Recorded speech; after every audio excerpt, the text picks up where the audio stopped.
Lydia Harden pressed her hands flat against her thighs to stop them from shaking. She hadn't eaten since dawn. She hadn't slept since Thursday.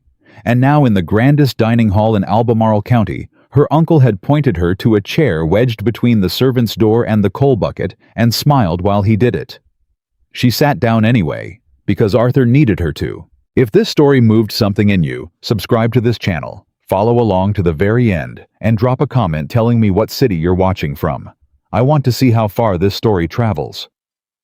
The rain had already ruined her dress by the time the Ashford carriage brought her through the iron gate. Lydia hadn't asked for a carriage. She'd walked the last 2 miles from the post road herself, her boots soaked through her traveling bag, growing heavier with every step, until one of the Ashford stable hands had spotted her from the fence line and sent word up to the house. The carriage had come not out of welcome, but out of appearances. Nathaniel Ashford would not have a niece arriving on foot like a field laborer, not with guests expected by Friday. She knew that much before she ever set foot inside. The house itself was everything she remembered, from the one visit she'd made as a child: white columns, wide verandas, the smell of beeswax, and money baked into every wall. It sat on a hill above 300 acres of tobacco and tenant farmland, and it wore its wealth like a man who'd never once been asked to justify it. Her uncle met her in the front hall. Nathaniel Ashford was 61 years old, broad-shouldered, silver-haired, and accustomed to rooms going quiet when he entered them. He looked at Lydia the way he might look at an unexpected invoice, something to be dealt with ideally at someone else's expense. "You're late," he said. The post road was washed out past Miller's Creek. She kept her voice even. "I came as quickly as I could." "You came as slowly as poverty allows," he said, and turned back toward his study without offering her a hand or a chair. "Catherine will show you to your room. You'll dine with us this evening. We have guests." That was all. No inquiry after her health. No acknowledgement of the 2 days she'd spent traveling. No question about Arthur, whose fate after all was the entire reason she was standing in this hall with mud on her boots and rain in her hair. She followed a housemaid up the staircase without another word. Her room was at the far end of the east wing, past the linen closet and the storage room where they kept the broken furniture. It had a single window that faced the carriage house, a bed that sagged in the middle, and a wash basin with a crack running from rim to drain. She set her bag on the floor and sat on the edge of the bed and let herself have exactly 3 minutes of feeling the full weight of where she was. Then she stood up, unpacked what little she'd brought, and went to work on making herself presentable. Catherine Ashford came to collect her for dinner at 7:30. Catherine was 53, thin as a whip, dressed in imported silk that had cost more than Lydia's entire annual income. She wore her disapproval the way other women wore perfume, applied liberally detectable from across the room. "You'll want to know the arrangements," Catherine said, not looking directly at Lydia, speaking instead to a point somewhere above her left shoulder. "We have 14 guests this evening, members of the county's finest families. You'll be seated at the lower end of the table." Lydia waited. "Near the servants' entrance," Catherine added with the particular satisfaction of a woman who had planned this moment carefully. "I understand," Lydia said. "I expect you to be quiet and agreeable. You are here on sufferance, not invitation, and our guests are not accustomed to—" Catherine paused, looking her over with undisguised assessment. "Complications." "I'll be no trouble to anyone," Lydia said. "See that you aren't." Catherine turned and walked toward the staircase, her silk skirts whispering against the floorboards, and Lydia followed her down into the bright, laughter-filled horror of the Ashford dining room. The table was enormous. It stretched the full length of the room, white linen, silver candlesticks, crystal that caught the firelight and threw it in small explosions across the walls. 14 guests were already assembled, the women in jeweled earrings and embroidered bodices, the men in tailored coats that smelled of cedar and tobacco. Lydia's place was at the very far end as Catherine had promised. The chair was squeezed against the wall 3 feet from the door, through which the kitchen servants moved in and out with platters and pitchers. Every time that door opened, a draft swept through cold air, the smell of wood smoke and grease, the clatter of the kitchen beyond. She found her place. She sat down. Across the table, she caught the eye of a woman she didn't recognize. Late 40s, soft-faced, dressed simply enough to suggest she wasn't one of Nathaniel's circle, who gave her a brief, sympathetic look before glancing quickly away. That was the sum total of human warmth Lydia received in the first 10 minutes. The guests at the upper end of the table laughed loudly at something Nathaniel said. Catherine touched her husband's arm and smiled the smile of a woman entirely at home in her authority. The wine was poured. The bread was passed. The first course was served. None of it reached Lydia's end of the table. She sat with an empty plate and folded hands and watched the room proceed without her, and she thought about Arthur, her brother 20 years old, brilliant and steady and desperate to serve, who had applied twice for a naval commission and been refused twice on grounds that Lydia did not fully understand, but suspected had everything to do with the letter Nathaniel had failed to write on his behalf, the letter he'd promised to write, the letter that had never come. She was here to fix that. She just hadn't yet worked out how. The man arrived late. The dining room doors opened at 8:15, and a hush moved through the upper end of the table, the particular hush that accompanies someone who commands attention without trying to. Lydia looked up. He was tall, not ostentatiously so, but with the kind of height that came from a frame built for outdoor work, wide through the shoulders, easy in his posture, in the way that men are easy when they have never needed to perform their own importance. He wore a dark coat well cut, but without ornamentation. His boots were clean. His jaw was rough with 2 days of beard, and his eyes, when they moved across the room, were the dark gray of weather coming in off the mountains. He nodded to Nathaniel, a short, unhurried nod, the nod of a man greeting an equal, not a superior. "Carrington," Nathaniel said, and Lydia heard the very faint tightening in her uncle's voice that she'd already learned to read as tension he was trying to conceal. "Didn't expect you this evening. Heard you had people in," the man said. His voice was low, unhurried, a Western drawl softened by education but not erased by it. "Thought I'd come over. Didn't seem right to be neighborly by staying home." There was a ripple of polite laughter from the table. Nathaniel's smile stayed fixed. "Of course. We're glad to have you." He turned to a servant. "Set a place for Mr. Carrington." A place was set. It was set at the upper end of the table, 3 chairs from Nathaniel himself, between the county clerk and a prosperous merchant from Charlottesville. Gideon Carrington sat down, accepted a glass of wine, exchanged brief pleasantries with the men beside him, and then slowly, without fanfare, he looked down the full length of the table. His gaze stopped at Lydia. She met it. She didn't look away, not out of defiance, but because she was too tired for pretense, and because the look on his face was not pity or judgment. It was something quieter than either. Something that asked a question she didn't yet know the answer to. He looked at her empty plate. He looked at the servant's door 3 feet from her left elbow. He looked at the space between her chair and the rest of the table, the deliberate, calculated distance of it. Then he looked at Nathaniel. Then he looked back at Lydia, and he picked up his wine glass, pushed back his chair, and stood up. The table went quiet in stages, first the men nearest him, then the women, then the far end where Lydia sat absolutely still and watched him move. He walked the full length of the dining room. Every step was unhurried. He didn't explain himself. He didn't address the room. He reached the far end of the table, pulled out the empty chair to Lydia's right, a chair that had been left there like an oversight too close to the servant's door for anyone to want it, and he sat down in it. He set his wine glass on the table. He looked at Lydia. "Ma'am," he said, and the single word carried enough quiet authority to fill the entire room. "I don't believe we've been introduced. Gideon Carrington. I own the land that adjoins your uncle's western border."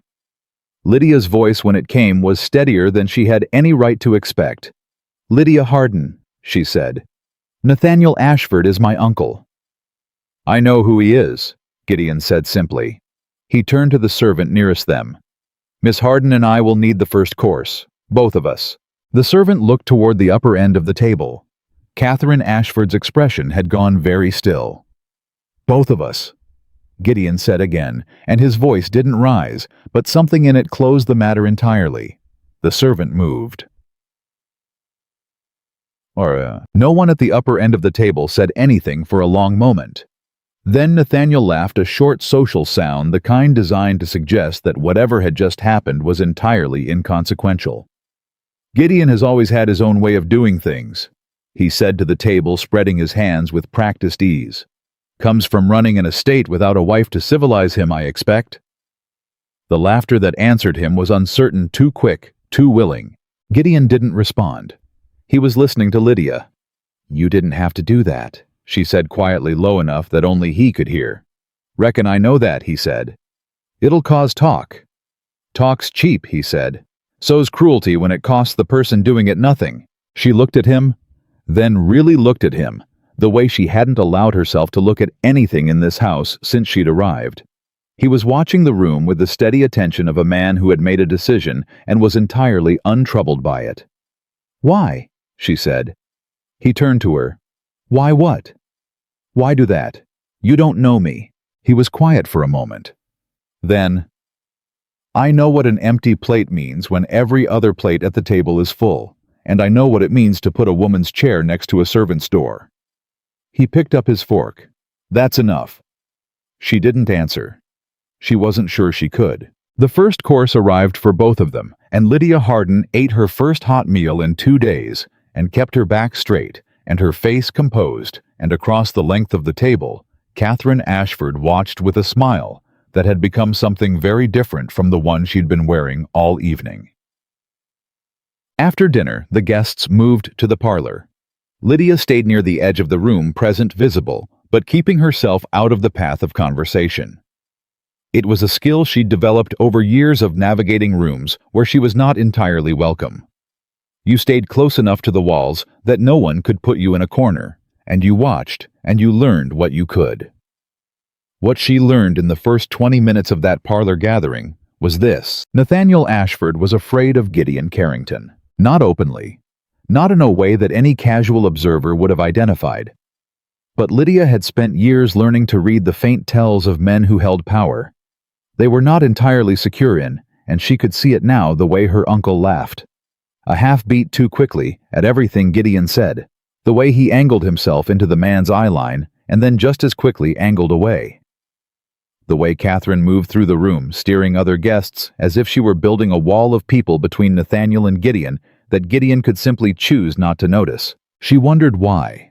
Gideon found her at the far side of the room near the window, where she'd stationed herself with a glass of water and a clear line of sight to the door. "You're still standing in corners," he said. "Old habit," she said. "Reckon it is." He stood beside her, not facing her, looking out at the room the way she was looking at it, as something to be read rather than enjoyed. "You came a long way." "Yes." Not a social call. It wasn't a question, but she answered it anyway. "My brother needs a letter from my uncle. A letter of recommendation for a naval commission. He's been passed over twice. The officer reviewing applications is a personal acquaintance of Nathaniel's, has been for 30 years. She paused. "He promised Arthur the letter 2 years ago. It never came." Gideon said nothing. "I came to ask him to write it," she said. "In person. I thought—" She stopped. "I thought it would be harder for him to refuse me face to face." "Has he refused you?"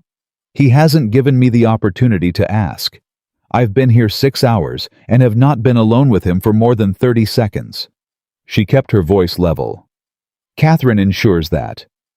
Gideon was quiet for a moment. Then, "What's your brother's name?" "Arthur. Arthur Harden. He's 20 years old. He's been studying navigation since he was 14. He's—" She felt the break trying to come and stopped it. "He deserves this. That's all I know."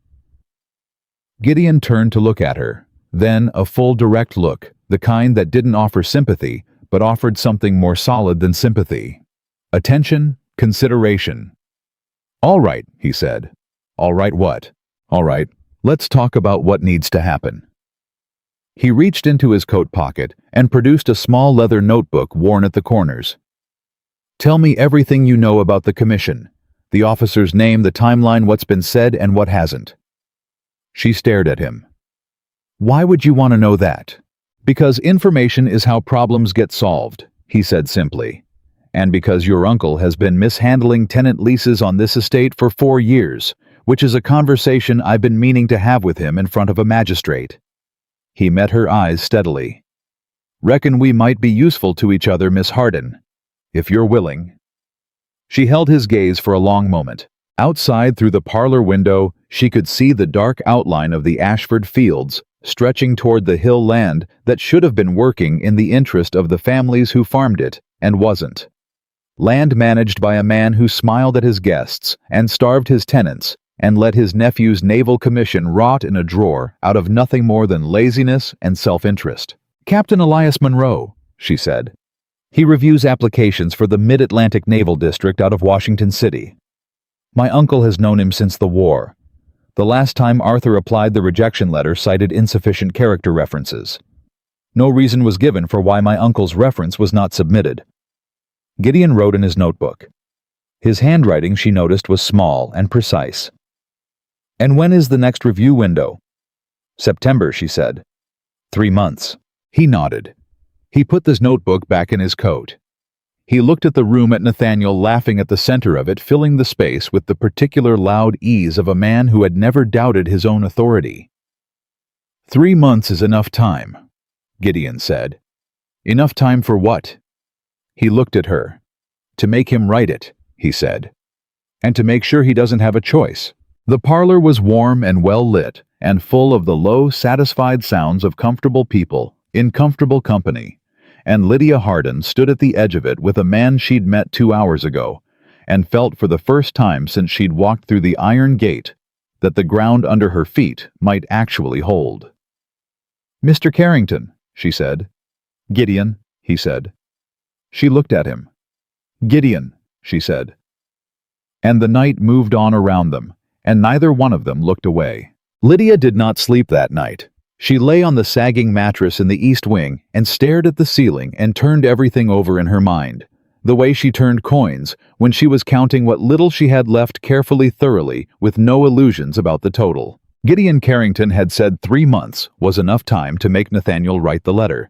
He had said it with the kind of quiet certainty that men use when they have already done the math and found it favorable.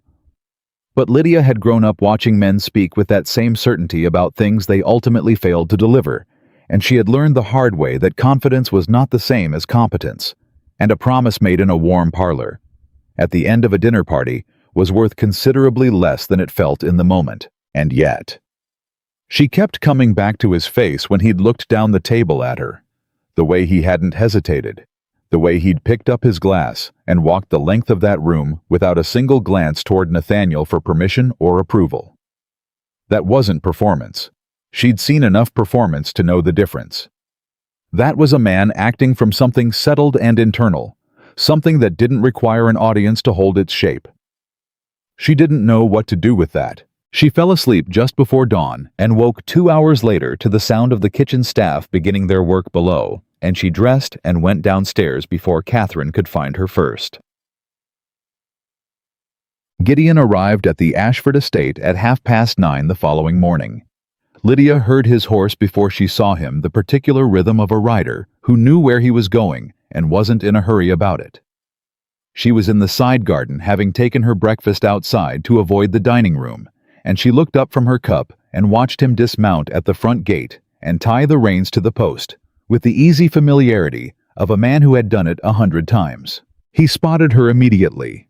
He changed direction without breaking stride and came around the side of the house toward her, his hat in his hand, his coat exchanged for a working shirt and vest, a leather satchel over one shoulder. "You're up early," he said. "I didn't sleep much," she said. "You. Enough." He sat down across from her without being invited, set the satchel on the bench beside him, and looked at her with the direct, uncomplicated attention she was already beginning to recognize as simply the way he looked at things. "I went home last night and pulled out every record I have on Nathaniel's tenant agreements. Going back 4 years. She set her cup down. And your uncle has been collecting rents at rates that don't match the contracts those families signed. Not by a little. By enough that 3 of them have fallen into debt they shouldn't legally owe. He opened the satchel and pulled out a stack of folded papers. I've been trying to bring this to a magistrate for 8 months. Every time I get close, something delays it. A procedural question, a missing document, a clerk who suddenly can't locate the relevant file. He looked at her. Your uncle has friends in this county, Miss Harden. More friends than a man with his record ought to. Lydia, she said. He paused. You told me to call you Gideon last night, she said. It seems fair. Something in his expression shifted, not quite a smile, but adjacent to one. Lydia, he said. Your uncle has been protecting himself through relationships and delay. But there's a limit to how long that strategy holds. What changes it? Pressure from a direction he's not watching, Gideon said. He's watching me. Has been for months. He knows I have the records. What he doesn't know is what I plan to do with them or when or who else might be involved. He looked at her steadily. He doesn't know about you yet. Not really. He thinks you're here to beg for a letter and go home. He doesn't know you came prepared. Lydia said nothing for a moment. I didn't come prepared, she said honestly. I came desperate. There's a difference. Not from where I'm sitting, Gideon said. You traveled 2 days alone. You walked 2 miles in the rain. You sat in that chair last night next to a servant's door and kept your spine straight, and your face clear through an entire dinner where your own family treated you like furniture. That's not desperation. That's discipline. He held her gaze. I can work with discipline. She looked at the papers in his hands. What exactly are you proposing? I'm proposing we give your uncle a choice, Gideon said. He writes Arthur's letter, a proper one, detailed, unambiguous, submitted to Captain Monroe directly with a copy sent to Washington City. In exchange, I hold the tenant records and don't present them to the magistrate until after the September review window. Lydia went very still. You'd do that. Hold evidence of wrongdoing for 3 months on my brother's behalf. Those families have waited 4 years, Gideon said, and his voice was even. 3 more months won't break them. And I'll use those 3 months to build a case that's airtight enough that Nathaniel can't delay it again. He paused. But if he refuses, if he drags his feet on Arthur's letter, or writes something inadequate, or finds a reason to stall, then I go to the magistrate with what I have. Immediately. No extension, no negotiation. She studied his face. He'll know you're using the tenants as leverage. Yes. He'll resent it. Yes. He might come after you for it.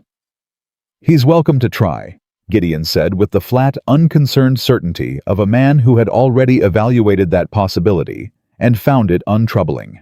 Lydia pressed her hands together in her lap and thought about Arthur. His letters always carefully cheerful, always minimizing how much the rejections had cost him.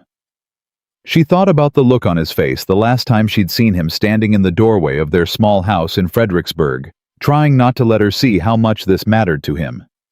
All right, she said. When do you want to speak to him? Today, Gideon said. Before he has time to think. They found Nathaniel in his study at 10:30. He was behind his desk when they walked in, both of them together without announcement, and the look on his face when he registered Gideon beside Lydia was the most honest thing she'd seen from him since she'd arrived. Surprise first, then calculation, then the smooth, practiced recovery of a man who had learned to control his expressions the way other men controlled their finances carefully with an eye on the long-term return. Gideon, he said. He didn't look at Lydia. I wasn't expecting you this morning. Reckon not, Gideon said. He settled into one of the 2 chairs facing the desk without invitation, the same unhurried ease he'd carried into the dining room the night before. Lydia sat beside him. Nathaniel looked at her, then a brief, sharp look that she recognized instantly as a warning. She held his gaze and said nothing. What can I do for you? Nathaniel said, directing the question toward Gideon. We're here about Arthur Harden's naval commission, Gideon said. The pause that followed was very small. That's a family matter. It is, Gideon agreed. Which is why Lydia is here, and I'm here because I have an interest in how the county's business gets conducted, including the business of men who sit on the county land council. He let that settle for exactly a beat. Arthur applied twice. Both times, the character reference from this household was either absent or inadequate. Captain Monroe has made clear he gives weight to personal recommendations from established landowners. You're an established landowner. You've known Monroe for 30 years. These things take time, Nathaniel said. They take about 20 minutes to write, Gideon said. I've written 3 of them myself for young men from tenant families on my estate. I know exactly how long they take. Nathaniel shifted, just slightly. I've been meaning to address it. There's been a great deal on There's a September review window, Gideon said. The submission deadline is August 14th.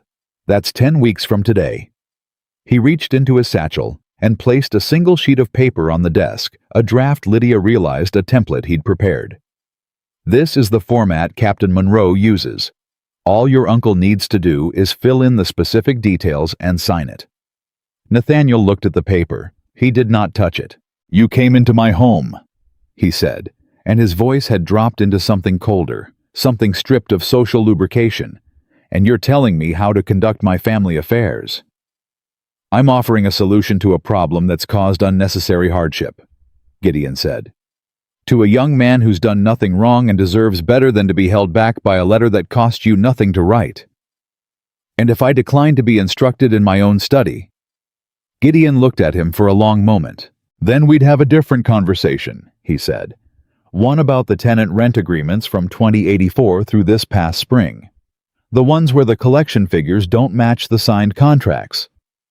The room went absolutely quiet. Nathaniel's face did not change. It was the specific stillness of a man who had been surprised but was too controlled to show the full extent of it. I don't know what you think you've found, he said. I know exactly what I've found, Gideon said. And so does Alderman Pruitt in Charlottesville, who's been waiting on my documentation before he opens a formal inquiry. He held Nathaniel's gaze without blinking. Write the letter. Write it properly with detail and conviction. Submit it directly to Monroe with a copy to the district office in Washington City. Do that by the end of this month, and the alderman waits until after September to receive my files.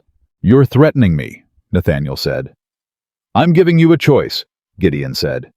That's more than you gave the Hendley family when you raised their rent by 40% in January. The name landed like a stone in still water. Lydia watched her uncle's jaw tighten. She watched him look from Gideon to her, and she saw it the moment he registered that she hadn't flinched, that she was sitting with her hands still and her face level and her eyes steady. That she had known, before she walked into this room, that she had come in here prepared. Something moved in his expression that she couldn't name. It wasn't quite shame. It was something older and more complicated than shame. The look of a man who had just realized that the person he'd underestimated had not in fact been underestimating him. Get out of my study, he said quietly. We'll leave when we have an answer, Gideon said. I said get out. And I heard you. Gideon didn't move. He sat with his elbows on his knees and his eyes on Nathaniel's face, and his voice entirely maddeningly calm. You can have us removed if you'd like. You can call for the housekeeper and make a scene in front of your staff and spend the rest of the week managing the talk that follows. Or you can give us an answer and we'll walk out of here quietly, and no one needs to know what was discussed. He paused. What's it going to be? The silence stretched. Lydia didn't breathe. Then Nathaniel said, I'll consider it. You'll do better than consider, Gideon said. Another silence. By the end of the week, Nathaniel said finally, and the words came out flat and bitten off, like something he was spitting out rather than offering. Gideon looked at Lydia. She nodded once. End of the week, Gideon said. He stood, picked up the draft from the desk, and handed it to Nathaniel. Use the format. It covers everything Monroe needs. He settled his hat on his head. We'll see ourselves out. They didn't speak until they were clear of the house. Outside in the full summer morning, the air hit Lydia like something she'd been holding her breath against the release of it, almost physical, almost painful, the way relief always was when you'd been tense so long you'd stopped noticing. She stopped walking. Gideon stopped beside her. "He'll do it," he said. "You don't know that," she said. "He's a practical man," Gideon said. "Practical men do the math. The cost of the letter versus the cost of the alternative." He looked at her. "He'll do the math, and he'll write it." She turned to look at him. "And if he doesn't? By the end of the week?" "Then I go to Pruitt on Monday morning," Gideon said without hesitation. "And Nathaniel Ashford spends the rest of the summer in front of an inquiry board." He met her eyes. "I meant what I said in there." She studied his face, the steadiness of it. The unhurried certainty that she was beginning to understand was not arrogance, but something rarer and more durable than arrogance. A man who said what he meant because he didn't have any use for saying otherwise. "Why does he fear you?" she said. "He does. I saw it last night and again just now. He manages it well, but it's there. But it's—" Gideon was quiet for a moment.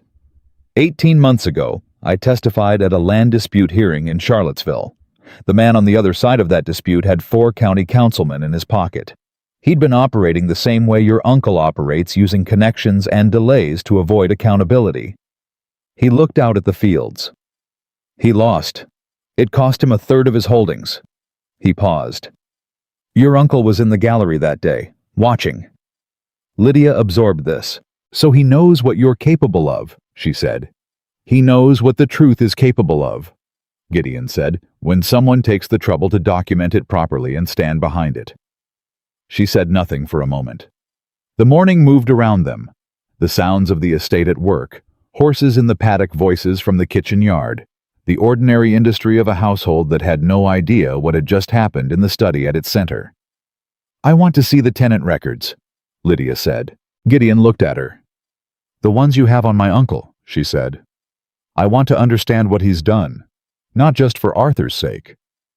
She paused, finding the thought as she spoke it. "Because if this goes to an inquiry, I want to be able to speak to what I know. Not just what you've documented, what I've seen." He considered her for a long moment. "You've only been here one day." "I know," she said. "I'm a fast study." Something shifted in his face, that not quite smile again, warmer this time, more visible. "Reckon you are," he said. He reached back into the satchel and handed her the stack of folded papers he'd shown her that morning. She took them. "There's a tenant family about half a mile east of the far gate," he said. "The Hendleys, the ones I mentioned to your uncle. Mary Hendley has been keeping her own records of what she's paid versus what she's been told she owes. She doesn't trust that I'm the right person to bring them to." He looked at her steadily. "She might talk to you." Lydia looked at the papers in her hands, then at the east gate, then at Gideon. "Then that's where I need to go," she said. "I'll ride with you," he said. "You don't have to." "No," he agreed. "I don't." He untied his horse from the post and waited. Lydia folded the papers, tucked them under her arm, and walked toward the gate. She didn't look back at the house. She didn't need to. She could feel it behind her, the weight of it, the money and the cruelty and the careful, practiced power of a man who had built his entire world on the assumption that people like her had nowhere to go and no one to stand with. He'd been wrong about that. She was beginning to understand exactly how wrong. Mary Hendley was 54 years old and had the hands of a woman who had never once in her life been given the luxury of rest. She opened the door of the tenant cottage before Lydia had finished knocking, which meant she'd heard them coming up the path and had been deciding in the time it took them to cross the yard whether or not to answer. The fact that she did answer told Lydia something. The fact that she looked at Gideon first, then at Lydia, then back at Gideon with an expression that was not quite suspicion, but not yet trust, told her something else. "Mr. Carrington," Mary said. "Mrs. Hendley?" He tipped his hat. "This is Lydia Harden, Nathaniel Ashford's niece." Mary's expression shifted, fast, the way expressions shift when a name lands harder than expected. "His niece?" she said flatly. By blood only, Lydia said. Not by choice and not by loyalty. I want you to understand that before you decide whether to speak to me. Mary looked at her for a long moment. Her eyes were sharp, the eyes of a woman who had learned to read people quickly, because reading them slowly was a luxury she couldn't afford. Come in, she said. Leave the horse.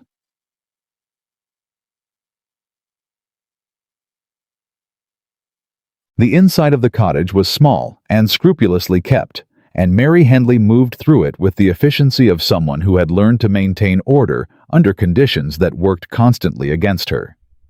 She set water to boil without asking if they wanted anything, pulled a tin box from the shelf above the hearth, and sat down across from Lydia at the narrow table with the box between them. 4 years, she said without preamble. 4 years I've kept every receipt, every payment, every note the rent collector left when he came through. She opened the box. Inside, folded with careful precision, were dozens of small papers, receipts, letters, handwritten tallies. My husband said I was wasting my time. He said men like Ashford don't get held to account, and keeping paper wouldn't change that. She looked at Lydia steadily. He died 2 winters ago. He never saw me proven right. Lydia said nothing. There was nothing adequate to say. Mary pulled 3 receipts from the box and laid them flat on the table. This is what we agreed to pay. This is what we were told we owed. And this, she placed a third paper beside the first 2, is the difference month by month for 47 months. Lydia looked at the numbers. She was not an accountant, but she understood figures well enough to understand what she was seeing. The gap between what the Hendleys had contracted to pay and what they'd been charged was not a rounding error. It was not an administrative oversight. It was consistent, deliberate, and significant. Have you shown these to anyone? Lydia said. I showed them to the county clerk's office 8 months ago, Mary said. The man behind the desk looked at them for about 30 seconds, told me there must be some confusion, and handed them back. Gideon, standing near the door with his arms crossed, said nothing. But Lydia saw his jaw tighten. I went back twice, Mary said. The second time I was told the clerk I'd spoken to no longer worked there. The third time I was told the matter had been reviewed and found to be within normal variation. She looked at Lydia. I don't know what normal variation means. I know what my contract says, and I know what I've paid, and I know they are not the same number. They're not, Lydia said. I can see that clearly. Mary folded her hands on the table. What are you going to do about it? The directness of it caught Lydia off guard, not the question itself, but the weight behind it. The way Mary asked it, the way a woman asks something she has already been disappointed about too many times to afford false hope, but asks anyway, because giving up entirely is its own kind of defeat. I'm going to make sure these reach someone who cannot be redirected or replaced, Lydia said. Someone who has already been building a case and needs exactly this kind of documentation to make it hold. She glanced at Gideon. He gave her a single, almost imperceptible nod. And I'm going to do it before the end of this week. Mary looked at her for another long moment. Then she took every paper out of that tin box and set them on the table. Take them, she said. I've had copies made. Kept them at my sister's house in the next county. She met Lydia's eyes. I've been waiting 4 years for someone to sit across that table and not flinch. You didn't flinch. Lydia gathered the papers carefully. Her hands were steady. She was proud of that. Neither did you, she said. For 4 years. That's the harder thing. They rode back toward the Ashford estate in silence for the first half-mile. It was Gideon who broke it. Your uncle is going to find out you went to see her, he said. I know. Catherine will hear it from the house staff before evening. Probably. That changes your position here, he said. Up until this morning you were a niece who came to ask for a letter. Inconvenient, ignorable, manageable. After this, he paused, you're something else. Lydia looked straight ahead. Good. He glanced at her. You're not worried. I'm terrified, she said calmly. But terrified and inactive are not the same condition. I've spent enough of my life being the first without becoming the second. He was quiet for a moment. Then, "We need to move faster than I planned." "What does that mean?" "It means I'm not waiting until Friday for Nathaniel's answer," Gideon said. "I'm going to Charlottesville tomorrow morning to file a preliminary notice with Alderman Pruitt. Not the full documentation, just enough to put Nathaniel on notice that the clock is running, regardless of what he decides." He looked at her. "And I need you to do something tonight." "What?" "I need you to go through your uncle's study." She turned to look at him fully. "Not to take anything," he said quickly. "To look. Your uncle keeps his personal correspondence in the left-hand drawer of his desk. I've seen it open when I've been in that room. I need to know if there's anything in there about Arthur. Any letter from Monroe, any internal notation about the commission, anything that indicates he made an active decision to suppress the reference rather than simply forget it." The distinction hit her like cold water. "You think he didn't just fail to write it?" "I think a man who's been systematically overcharging tenant families for 4 years and successfully delaying a county inquiry for 8 months doesn't do things by accident," Gideon said. "I think Nathaniel Ashford makes choices. I want to know which choices he made about your brother." Lydia's hands tightened on the reins. She thought about Arthur's rejection letters, the careful bureaucratic language of them, the phrases that had always felt oddly specific, oddly certain for a process that was supposed to be impartial. Insufficient character references. Unable to verify standing. Applicant's background requires further documentation. She thought about how a man who'd known Captain Monroe for 30 years could have produced those letters not through absence of recommendation, but through active, precise undermining. "Tonight," she said. "After the household's asleep," Gideon said. "Can you do it?" "Yes," she said. There was no hesitation in it. Dinner that evening was quieter than the night before. The guests had departed, and it was only family at the table, Nathaniel, Catherine, and Lydia, with 2 house servants moving between them. The seating arrangement was the same as the previous night, Lydia at the lower end, but the theater of the full table was gone, and what remained was something starker and more honest. 3 people who understood each other's positions precisely, and were choosing for the duration of the meal to say nothing direct about any of it. Catherine made conversation about the garden. Nathaniel ate in focused silence and asked twice to have his wine refilled. Neither of them looked at Lydia for more than a second at a time. She ate steadily and kept her face pleasant and thought about the left-hand drawer. After dinner, Catherine announced she was retiring early. Nathaniel said he had correspondence to attend to and went to his study. Lydia said goodnight to both of them with perfect even warmth and went upstairs. She sat on her bed and counted the minutes. At 11:30, the house was still. She moved through it the way she'd moved through difficult rooms her whole life, without hesitation, without rushing. Placing her feet with care on the parts of the floorboard she'd identified that afternoon as silent. Down the stairs, through the front hall, to the study door. It was unlocked. She hadn't been certain of that. The relief she felt when the handle turned was sharp and physical, and she did not allow herself to pause on it. Inside the desk was exactly as Gideon had described it. She crossed to it, crouched, and opened the left-hand drawer. It was full of correspondence letters, folded and stacked, some with wax seals, broken, some still sealed. She worked quickly and carefully, tilting each one toward the thin bar of moonlight from the window, reading just enough to identify the sender and subject, before moving to the next. She found the first Monroe letter 6 papers in. It was dated 14 months ago, 8 months after Arthur's first application.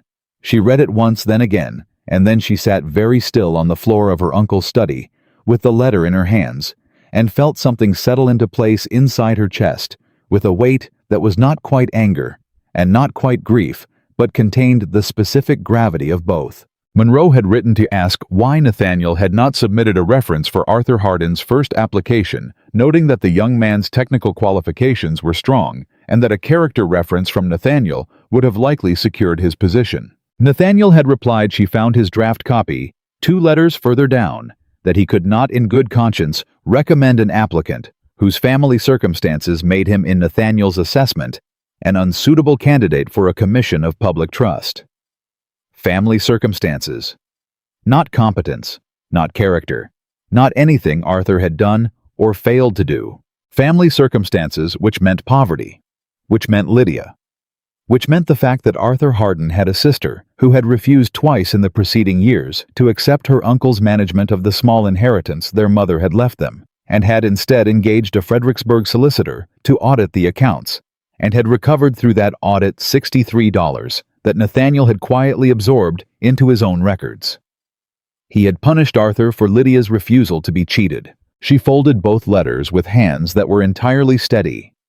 She could feel the steadiness of them and understood that it was the kind of steadiness that comes not from calm, but from the point past, anger, where everything clarifies and simplifies, and you know exactly what has to happen next. She put the drawer back exactly as she'd found it, and left the study, and went upstairs, and did not sleep again. Hi. Gideon was at the east gate at 7 in the morning. She walked out to meet him, without going through the house, having come down the back stairs and through the kitchen yard before the family was awake. She handed him the letters, both of them the copies she'd made by hand in the 2 hours before dawn on paper she'd taken from her own traveling bag. He read them without speaking. She watched his face as he read the stillness of it, the particular quality of attention he gave to things that mattered, which was the same quality whether he was reading a financial ledger, or listening to Mary Hendley, or looking at Lydia herself across a length of dining table. When he finished, he looked up. "He did this deliberately," she said. It wasn't a question. "Yes," Gideon said. "He blocked Arthur's commission because I refused to let him steal from us." "Yes."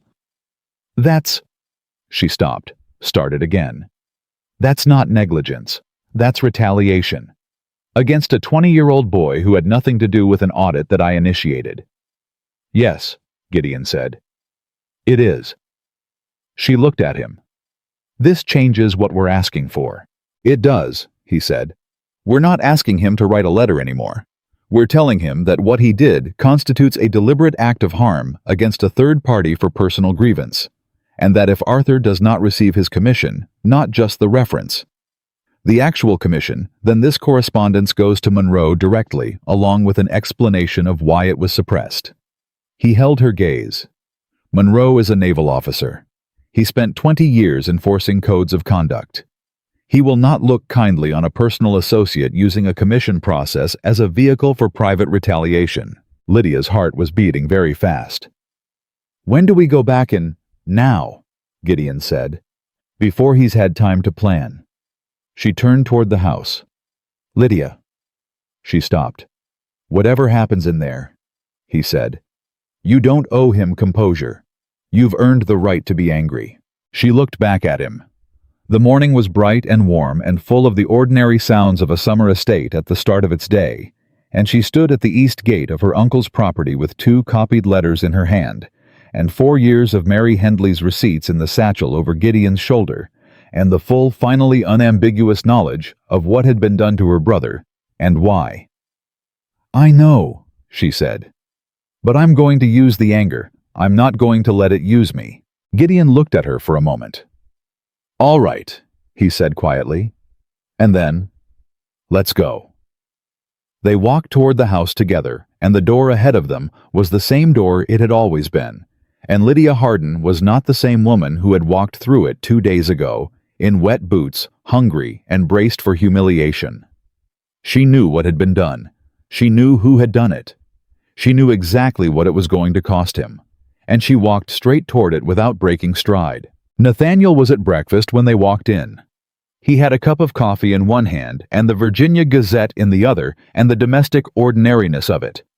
The way he sat in his own dining room in his own house at the start of his own ordinary morning lasted exactly as long as it took him to look up and register that Lydia and Gideon had come through the door together at this hour with that particular quality of purpose that fills a room before a single word is spoken. He set the newspaper down. He did not set down the coffee. Lydia noticed that. It was a small choice, the kind men make when they want to appear untroubled, and the fact that he needed to make it told her everything about how untroubled he actually was. "You're early," he said to Gideon. "We have new information," Gideon said. It couldn't wait. Catherine appeared in the doorway from the kitchen hall. She must have heard voices and stopped when she saw them. Her eyes moved from Gideon to Lydia and back, and Lydia watched the calculation happen in real time. Watched Catherine decide in the span of 3 seconds that whatever this was, she needed to be present for it. "I'll ring for more coffee," Catherine said, moving toward the bell pull. "That won't be necessary," Lydia said. "This won't take long." Catherine's hand stopped. She turned to look at Lydia. Really look at her the way she hadn't bothered to since Lydia arrived, and something in her expression shifted into a new and warier register.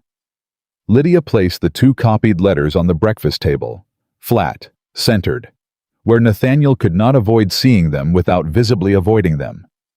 He looked at them. He looked at her. He did not touch them. "I found these in your study last night," Lydia said. "The original Monroe correspondence and your draft reply. I've read both. I understand now why Arthur's applications were rejected, and it had nothing to do with his qualifications." The silence in the room was the specific silence of something that has been kept for a long time, suddenly losing its cover. Nathaniel set his coffee cup down. Slowly, deliberately. "You went through my private correspondence," he said. "You used a naval commission process to retaliate against my brother for an audit I conducted 3 years ago," Lydia said. "I think we're past the question of who violated what." "That is an extraordinary accusation. It's in your own handwriting," she said. "Family circumstances. That's what you wrote to Monroe. Family circumstances. Arthur was 20 years old when you wrote that. He had no part in any dispute between us. He had done nothing to you. Nothing." She kept her voice level. She had promised herself she would keep it level, and she was keeping it. "You punished him for me, because I refused to let you take $63 that belonged to our mother." Catherine made a small sound, not quite a word, not quite a gasp. A sound of someone who has just learned something they perhaps suspected and did not want confirmed. Nathaniel's gaze moved to Catherine for 1 fraction of a second, then back to Lydia. "You don't understand how these things work," he said. "A commission is not simply a matter of technical qualifications. Character references speak to the whole of a young man's circumstances, his family, his standing, his associations." "His sister's refusal to be swindled," Gideon said. His voice was quiet and even, and landed in the room like a door closing. "Call it what it is, Nathaniel. Or we will." Nathaniel stood up from the table. He was a big man, and he used his size the way powerful men learn to use it, not with threat exactly, but with the implication of threat, the suggestion that the space he occupied was his by nature and everyone else was occupying it by his allowance. It didn't work on Gideon. Lydia had already understood it wouldn't. Gideon was taller, broader, and entirely quietly unmoved. "What exactly do you want?" Nathaniel said. "Not the letter anymore," Lydia said. "The letter was yesterday. Today we want the commission itself." He stared at her. "I cannot guarantee a commission. I can only provide a reference." "You can do considerably more than that," Gideon said. "You've known Elias Monroe for 30 years. You've had dinner at his table and he at yours. You can write a reference that makes it impossible for him to refuse, and you can follow it with a personal visit to Washington City, and you can sit across from Monroe and tell him, man to man, that Arthur Hardin is the finest candidate he will see in the September window." He paused. "You can do all of that. The question is whether you will. And if I refuse, then these letters go to Monroe this week," Lydia said, "along with a full account of why Arthur's reference was withheld, written by me, signed by me, and delivered by hand." She met her uncle's eyes without wavering. "I'll tell him exactly what you wrote and exactly why you wrote it. I'll let him decide what it says about your character, and his own for having maintained a 30-year friendship with a man who uses back channels to punish young men for their sisters' legal disputes." Something moved in Nathaniel's face, a muscle in his jaw, a tightening around his eyes. You wouldn't, he said. I already copied them, she said. The copies are not in this house. Another silence. Longer this time. Heavier. Catherine said from the doorway very quietly, Nathaniel. He looked at her. Write the letter, Catherine said. Her voice was strange, stripped of its usual social gloss, something older and more tired underneath. Write it today. Go to Washington City. End this. Whatever Lydia had expected from Catherine, it was not that. She kept her face still, but it cost her something. Nathaniel looked at his wife for a long moment. Then at the letters on the table. Then at Lydia. If I do this, he said slowly, you give me your word that this, he gestured at the papers, stays in this room. I give you my word.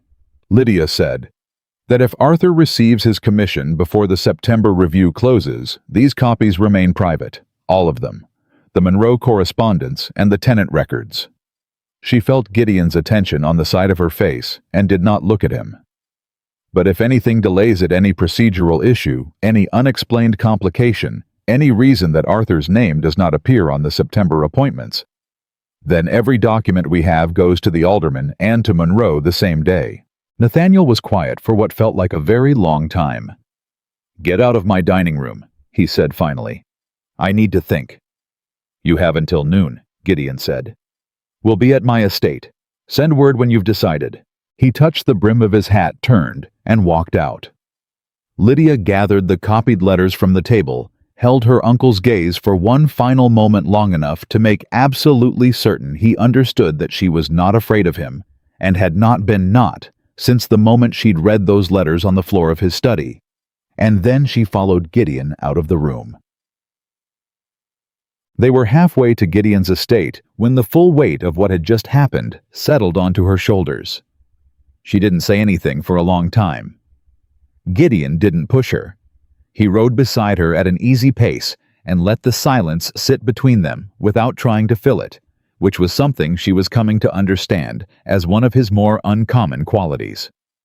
Catherine surprised me, she said finally. She surprised me too, Gideon said. Do you think she knew before today? He was quiet for a moment. I think she suspected. I think she chose not to look directly at it, because looking directly at it would have required her to do something, and doing something would have cost her more than she was willing to pay. He paused. Until today. What changed?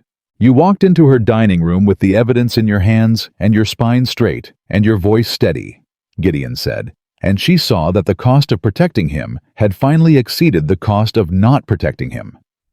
Lydia absorbed this. That's a very practical way to view someone switching sides. Most things people do are practical, he said. Even the things that look like conscience. Sometimes they're the same thing at the same time, and that's about as good as it gets. She looked at him. Is that how you view what you've done? Practical. He glanced at her. How do you view it? I view it as... She stopped searching for the word. Uncommon, she said. I view it as genuinely uncommon, and I don't know yet what to do with that. He nodded once slowly, as if this was an acceptable answer. As if he wasn't expecting anything more from her than honesty, and honesty was sufficient. They rode the rest of the way without speaking, and it was a comfortable silence, which was its own kind of extraordinary thing, given everything that surrounded it. The word came from the Ashford estate at 2:30. A stable hand rode over with a sealed note which Gideon's housekeeper brought to them in the front sitting room, where they'd spent the morning going through the tenant files and organizing everything into the clearest possible sequence for the alderman's office. Gideon handed the note to Lydia without opening it.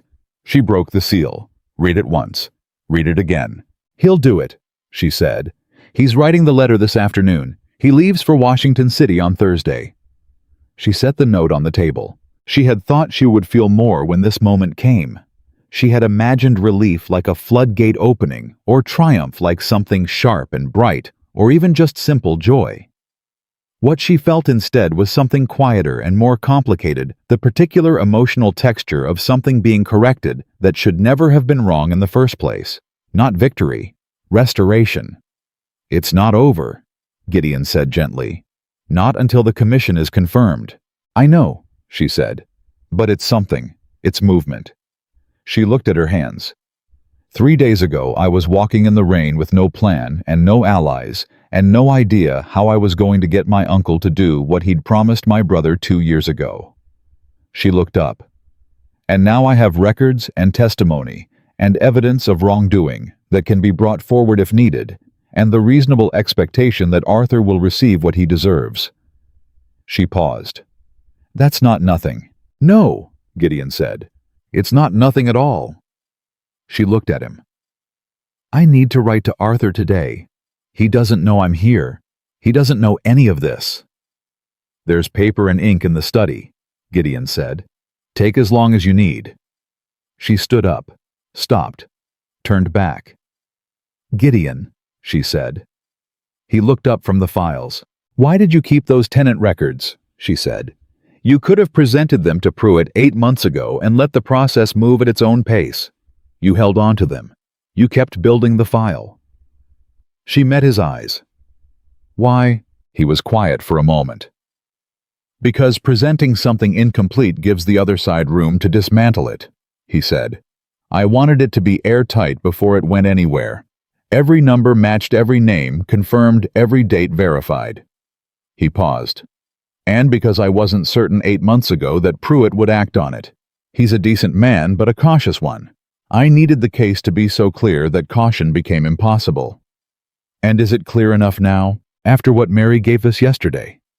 He nodded. Yes, it's clear enough. She held his gaze. Will you still bring it forward, even now that Nathaniel's cooperating? Yes, Gideon said. We agreed he holds until September. He holds. But after September, the alderman gets everything. His voice was even and certain. What he did to those families doesn't stop being wrong because he wrote your brother a letter. One debt paid doesn't cancel another. She felt something in their chest that she had no immediate name for something warm and solid and slightly unfamiliar, like a sound heard for the first time that you somehow already know the meaning of. Good, she said quietly. She went to write Arthur's letter, and behind her Gideon Carrington went back to his files, and the afternoon moved around them both with the particular quality of time that follows the turning of something important still and purposeful, and charged with what came next. Arthur's letter took her 2 hours. Not because she didn't know what to say, but because she knew too much of it, and had to make choices about what he needed to hear today, versus what could wait until she saw him in person, versus what he might never need to know at all. She wrote 3 drafts. The third one was honest, without being brutal, hopeful without being dishonest, and careful to say what he needed to hear above anything else. She told him there had been developments. She told him the September window was in play. She told him she had reason to believe the letter would be written and submitted properly this time. She told him to stay steady. She did not tell him why the previous letters had never come. She could not put that particular truth in a letter. Some things needed to be said face to face, where she could watch his eyes and hold his hands and be there for the moment after. She sealed it and addressed it and asked Gideon's housekeeper to have it sent with the morning post. She was walking back through the front hall when she heard the horses. More than one, moving fast up the road toward the estate, the rhythm of it too urgent for a casual visit. She reached the front door at the same moment Gideon came out of his study, and they both stepped onto the front porch in time to see 2 riders coming through the gate. One of them was the Ashford stable hand who'd brought the note that afternoon. The other was Catherine. Catherine Ashford, who had not, in Lydia's observation, ridden anywhere without a full carriage since approximately 1800, was on horseback and riding without a hat, which meant she had left the house in a hurry and had not stopped to collect one. Lydia went cold. Something happened, she said. Gideon was already moving down the steps toward the gate. Catherine pulled her horse to a stop and looked directly at Lydia, with an expression that Lydia had never seen on her face before, stripped of management, stripped of calculation, stripped of everything except something that looked nakedly and uncomfortably like fear. "He's gone," Catherine said. Lydia stared. "What?" Nathaniel. Catherine's voice was tight controlled, but only just. He wrote the letter. I watched him write it. He sealed it, addressed it to Monroe, gave it to Thomas to post this afternoon. She looked at Lydia steadily. And then he went to his study, and he wrote a second letter. I didn't see who it was addressed to. And then he called for the carriage and he left. An hour ago. He took a travel bag. The silence that followed had a particular texture, the texture of something that has not yet fully landed, but is very clearly in the air. Where did he go? Gideon said. I don't know, Catherine said. He didn't tell me. He hasn't. She stopped, pressed her lips together, recovered. He hasn't told me a great deal, it seems, for some time. Gideon looked at Lydia. Lydia looked at the sealed letter still in Catherine's hand, the one she'd ridden over to deliver, she realized now. Arthur's letter, the letter to Monroe. Is this it? Lydia said. The reference.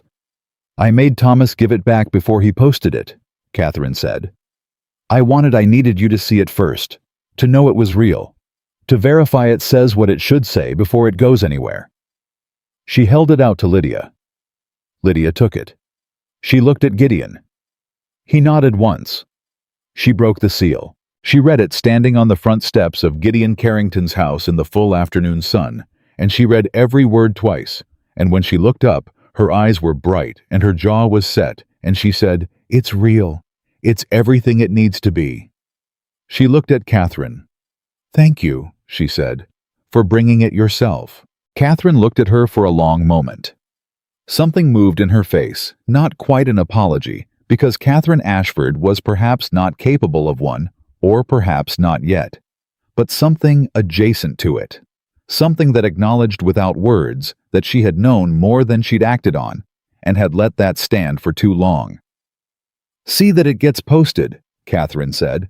First thing tomorrow, hand-delivered to the Washington City office if there's any way to manage it. There is, Gideon said. I'll write it myself. Catherine looked at him. Something passed between them that Lydia could not fully read, an acknowledgement of something, or the beginning of one. Then Catherine turned her horse and rode back toward the Ashford estate, and the gate swung behind her, and Lydia stood on the steps with the letter in both hands and felt the full, staggering reality of it settle into her bones. The letter existed. It was real. It was in her hands. And somewhere on a road out of Albemarle County, her uncle was running from the consequences of what he'd done, which meant he knew they were coming, which meant the walls he'd built around himself for 4 years had finally irreversibly begun to fall. She looked at Gideon. He's running, she said. He's running, Gideon agreed. Does that help us or hurt us? Gideon looked at the letter in her hands. It means he knows the tenant case is strong enough to be afraid of, which means it is. He met her eyes. It helps. She looked down at the letter. Arthur's name in her uncle's handwriting. The address of the Naval District office in Washington City. The seal broken now, but the contents intact and true. We need to protect this, she said. Make copies tonight. Keep one here, send one with you tomorrow, post the original through the official mail as well. Already thinking it, Gideon said. She looked up at him. You're going to ride to Washington City yourself. That's a 4-day journey. 3 if I push, he said simply. She stared at him. Why would you do that? He looked at her for a long moment. His expression was the one she had come to know over the past 2 days, direct, unhurried, offering nothing extra and withholding nothing necessary. Because Arthur Hardin deserves to have someone put this letter in the right hands and stand behind it in person, he said. And because I told you I'd see this through. He held her gaze. I meant it. She held the letter tighter in her hands. There were things she wanted to say. She could feel them, words that had been building across 2 days of watching this man walk into rooms she hadn't been able to face alone and stand beside her without asking for anything in return. Words that weren't simple and wouldn't come out right in the middle of a porch with Catherine's dust still hanging in the air. So she said the truest, short version of them. I know you did, she said. I believed you, And Gideon looked at her with that quiet, settled expression and nodded once and said, "Good."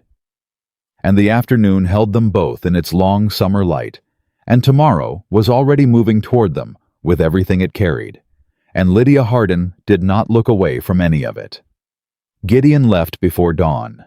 Lydia heard his horse from the guest room window, the one Gideon's housekeeper had insisted on preparing for her the previous evening, when it became clear that riding back to the Ashford estate in the dark was neither practical nor wise. She hadn't argued. She'd been too tired for argument and too unsettled to want to be under that roof one moment before she had to. She listened to the rhythm of hooves on the packed dirt road until it faded, and then she lay in the dark with her eyes open and thought about Arthur. She thought about the letter now in 3 copies. One with Gideon on the road to Washington City, one posted through the official mail at first light by Gideon's housekeeper, one folded inside Lydia's own traveling bag, where she could put her hand on it any time she needed to confirm it was real. She thought about what Arthur's face would look like when the confirmation came. She'd been imagining that face for 2 years, the particular version of it that existed after the second rejection letter.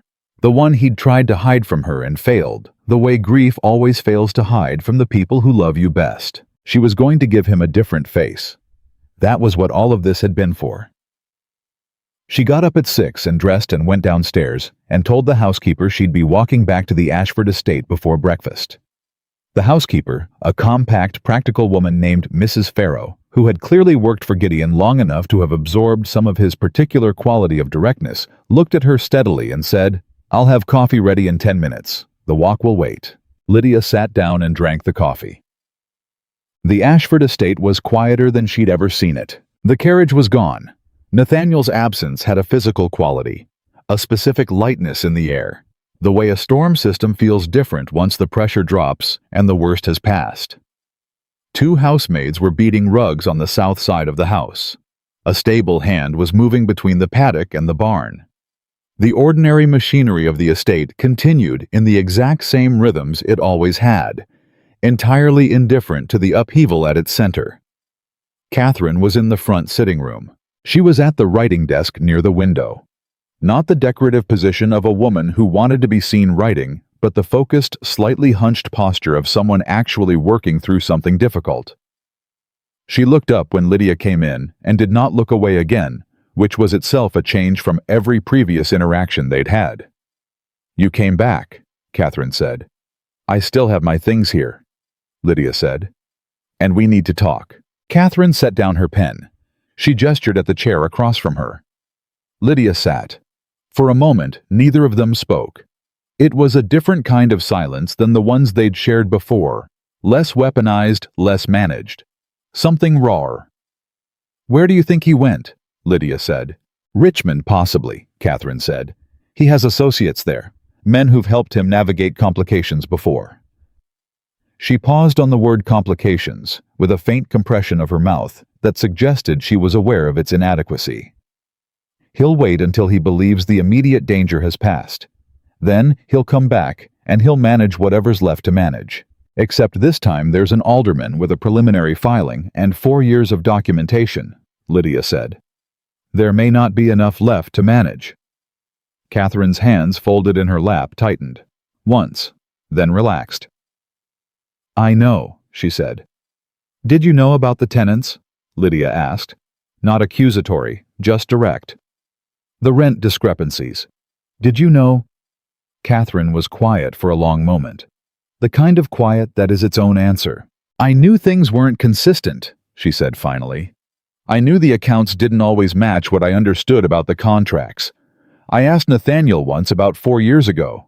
He told me I was misreading the figures." She met Lydia's eyes. "I chose to believe him, because believing him was easier than the alternative." Lydia held her gaze. "And Arthur?"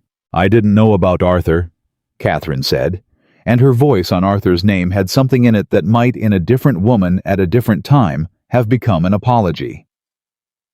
"I didn't know he'd written to Monroe the way he did. I didn't know—" She stopped. "I should have looked. I had enough information to know there was something to look for. I didn't look." The honesty of it was unexpected enough that Lydia had to take a moment with it. "What happens to you?" Lydia said. "If the inquiry proceeds, the estate, the property, what's yours and what's his?" Something moved in Catherine's face, surprised perhaps that Lydia was asking, that she was thinking about it at all. "The estate is in Nathaniel's name," Catherine said. "The house and the land. My own income comes from a trust my father established before our marriage. It's sufficient. If things are reduced here, I won't be without." She looked at Lydia carefully. "Is that why you're asking? Because you're concerned about me?" Lydia thought about how to answer that honestly. "I'm concerned about what's fair," she said. "You enabled things you shouldn't have. But you also rode over to Gideon's estate yesterday on horseback without a hat, and handed me a letter that you could have kept, or destroyed, or conveniently lost. That's not nothing." Catherine looked at her for a long moment. "You're a very unusual young woman," she said. It wasn't quite a compliment, and it wasn't quite not one. "I'm a woman who got tired of waiting for things to be fair," Lydia said. "It's not unusual. It just looks that way when it works."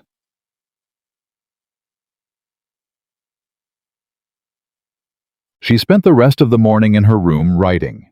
Not letters this time, notes. Everything she remembered from the past 3 days in order with dates and times and the names of everyone present for each significant conversation. Gideon had his files. Mary Hindley had her receipts. Lydia had her testimony, and testimony had weight when it was written down promptly and clearly, and could be produced at need. She filled 6 pages. She read them back, corrected 2 dates she wasn't certain of, and sealed them inside her traveling bag with the copy of the Monroe letter. Then she sat with her hands in her lap and let herself feel for the first time since she'd arrived something that wasn't strategy. She was so tired. Not the tired that sleep fixed, she'd been through enough of that to know the difference. The other kind. The tired that comes from spending years holding yourself at high tension because relaxing even slightly felt like a risk you couldn't afford. The tired that had been building since the first rejection letter, since the audit fight with Nathaniel, since the second rejection, since the long months of watching Arthur try to rebuild his hope around a third application, while she'd worked out how to help him and come up empty every time she turned. She pressed her palms flat on her thighs the way she had in the dining room 3 nights ago. The difference was that this time she wasn't bracing herself. She was just resting, letting the tiredness exist without pushing it back. For the first time in as long as she could remember, she didn't need to push it back. The thing that had needed doing was done. Whatever came next would come next, and she would handle it, but right now, there was nothing requiring her to be at full tension. It was an unfamiliar feeling. She thought it might be something close to peace. The knock at her door came at midday. It was Mrs. Farrow, Gideon's housekeeper, which was surprising because Mrs. Farrow had no obvious reason to be at the Ashford estate. "Mr. Carrington sent a rider," Mrs. Farrow said, and held out a folded note. Lydia's heart moved in her chest. She took the note and opened it. It was brief. 4 lines in Gideon's small, precise handwriting. "Stopped in Culpeper to rest the horse. Ran into District Post rider heading directly to Washington City letter, now traveling faster than I am. Should reach Monroe's office by Wednesday. Continue to Washington City, regardless to speak in person. G.C." She read it twice. Wednesday. 4 days from now. The letter would be in Monroe's hands by Wednesday. She sat down on the edge of the bed because her legs had decided apparently that they had been reliable long enough and required a moment. Mrs. Farrow, to her credit, simply waited. "He didn't have to go in person," Lydia said. "The letter's already on its way." "No," Mrs. Farrow agreed. "He didn't have to." Lydia looked at the note in her hands. At his handwriting. At the way he'd signed it, not formally, not his full name. Just the 2 initials, the same way you'd sign something to a person you'd already dispensed with the formalities for. "How long has he been doing things he doesn't have to do?" she said, not really to Mrs. Farrow. Mrs. Farrow answered anyway. "Long as I've known him," she said, "which is 11 years. Lydia folded the note and put it in her pocket. "Thank you," she said. Mrs. Farrow nodded, turned and left without ceremony, which was exactly the right thing to do. The twist came on Thursday morning, and it came from the direction Lydia had least expected. A letter arrived at the Ashford estate addressed to Lydia, not to Catherine, not to the household, to Lydia specifically by name in handwriting she didn't recognize. The return address was a street in Richmond she didn't know. She opened it at the kitchen table alone with her second cup of coffee going cold beside her. It was from Nathaniel. Not an apology, she hadn't expected one and didn't receive one, but not a threat either. It was something she struggled for a moment to categorize and then understood. It was a reckoning, a private one. Written, she suspected, in a Richmond inn in the small hours of the morning when a man had nothing left to protect himself with except honesty. He wrote that he had known when he sent that letter to Monroe about Arthur's family circumstances that he was doing wrong. He had not told himself it was administrative or procedural or anything other than what it was. He had been angry at Lydia for the audit, and he had found a way to make someone pay for it that felt safe, because Arthur was young and gentle and unlikely to come through his door the way Lydia eventually had. He wrote, "I underestimated you. I have been underestimating you since you were 15 years old and refused to shake my hand after I tried to take your mother's sewing box. I should have known better by now." He wrote that he was not coming back to the Ashford estate, not immediately. Perhaps not for a long time. That Catherine knew where he was, and that the estate's accounts were in order for the next quarter, and that the household would be managed. He did not write that he was sorry. But he wrote, "The letter to Monroe is the truest thing I have written in some years. Your brother deserves the commission. I hope he receives it and serves well." And at the very bottom, in smaller letters than the rest, "You were right about the $63. You were right about all of it." Lydia put the letter down on the kitchen table. She sat with it for a long time. She did not forgive him. Forgiveness was a different process, and would take longer, and might require things she didn't yet know she was capable of. But she recognized the letter for what it was, a man putting down something heavy enough that he'd had to leave the county to do it. That was its own kind of accounting, even if it wasn't the full one. She folded it, put it in her bag with everything else. Then she went to find Catherine. Catherine was in the garden actually, in it, not observing it from a window, her hands in actual soil, doing something practical and slightly incongruous with her usual presentation. She looked up when Lydia came through the gate and read something in Lydia's face immediately. "What happened?" she said. "He wrote to me," Lydia said, "from Richmond." Catherine went still. "What did he say?" "He's not coming back soon." Lydia watched Catherine's face carefully. "And he said he knew what he was doing when he wrote to Monroe about Arthur. He admitted it." Catherine looked away, out at the garden at the middle distance where things were easier to look at than faces. "He told you he was sorry," she said. "Not in those words," Lydia said, "but close enough to count." Catherine was quiet for a long moment. "He's not a bad man," she said, and then stopped and seemed to hear herself and corrected it. "He has done bad things. That's not the same, but it's also not, it doesn't fix anything." "No," Lydia agreed. "It doesn't fix anything, but it's honest, and honest is where fixing starts." She paused. "The inquiry will proceed. You know that." "I know." "The tenant families will get what they're owed. The alderman will have everything he needs." "I know that too," Catherine said. I'm not going to fight it. Whatever the estate owes, it will pay." She met Lydia's eyes. "I want you to know that." Lydia held her gaze. "I believe you," she said. 10. Gideon came back on Sunday.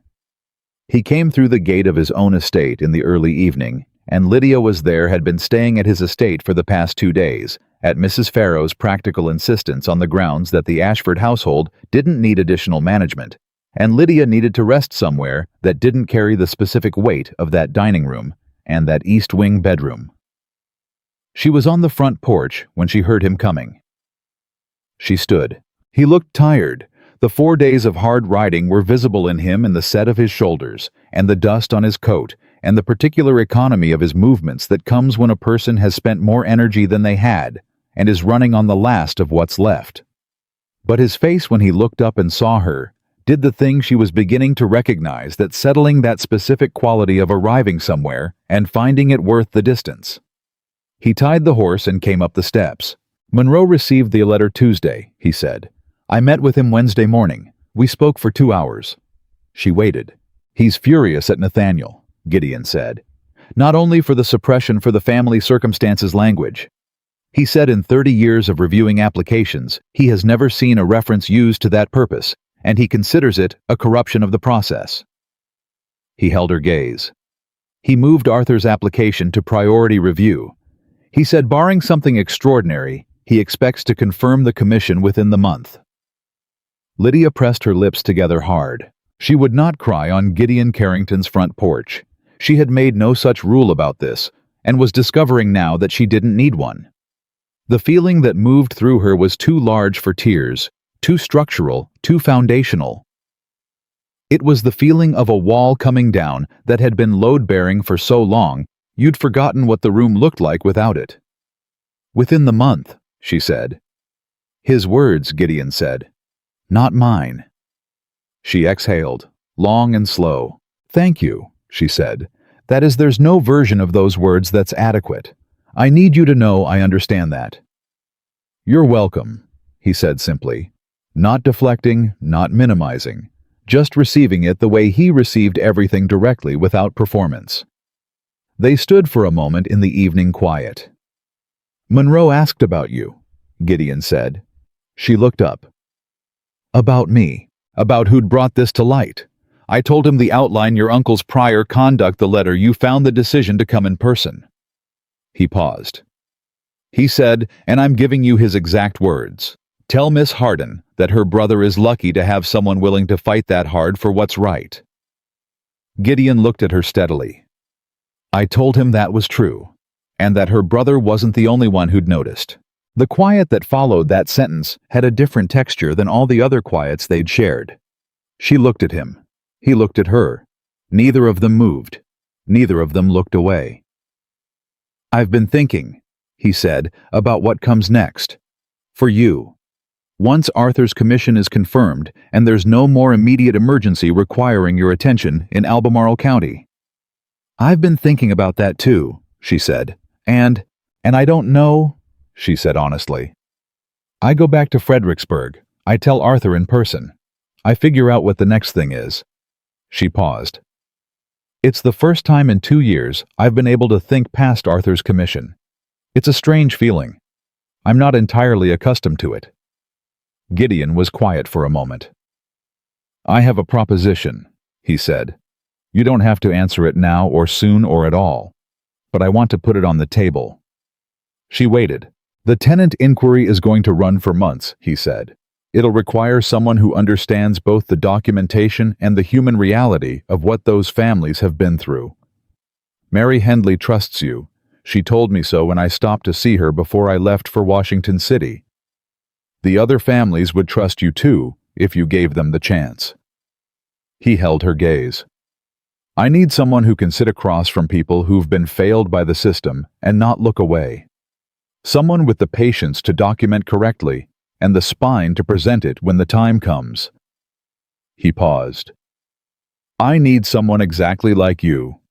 If you were interested in staying on as a professional associate with a proper salary and your own authority over the tenant accounts, I would consider it the best hire I've made in 11 years. She stared at him. "You're offering me a position," she said. "I'm offering you a role," he said. "There's a difference. A position is something you fill. A role is something you shape." He held her eyes. "I've watched you work for 3 days. You shape things." She looked at him for a long moment. She thought about Fredericksburg, the small house, the careful accounts, the life she'd built around being adequate to what was asked of her. She thought about the past 3 days, the weight of the files in her hands, Mary Hendley's tin box, the letters in her uncle's desk, the moment she'd stood in that study at midnight and known exactly what she was going to do next. She thought about what it had felt like to know that, to be that certain, that purposeful, that alive. "I need to go to Fredericksburg first," she said. "Tell Arthur in person, get my affairs in order." Gideon nodded. "Of course." "And I need it in writing," she said. The terms, the salary, the scope of authority. All of it documented before I start. Something in his face moved. That almost smile warmer now than it had ever been. Wouldn't have it any other way, he said.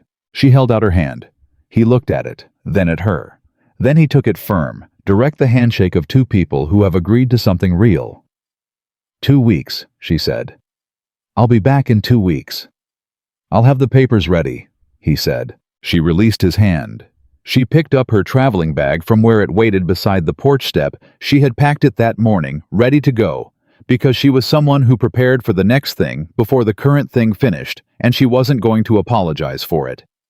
She looked back at him once from the bottom of the steps. He was standing where she'd left him, watching her go. Not with the look of a man watching something leave, but with the look of a man watching something come back already in his mind before she'd even reached the gate. Gideon, she said. Lydia, he said. She smiled. It was the first full, unguarded smile she'd produced in Albemarle County, and she didn't bother trying to manage it. Then she turned and walked through the gate and down the road toward Fredericksburg, with her bag over one shoulder and 6 pages of testimony and 2 copies of a letter in her possession, and the knowledge absolute and unshakable of exactly who she was and exactly what she was worth.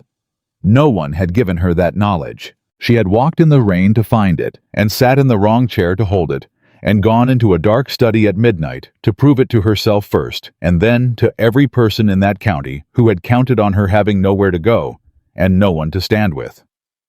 She had somewhere to go now.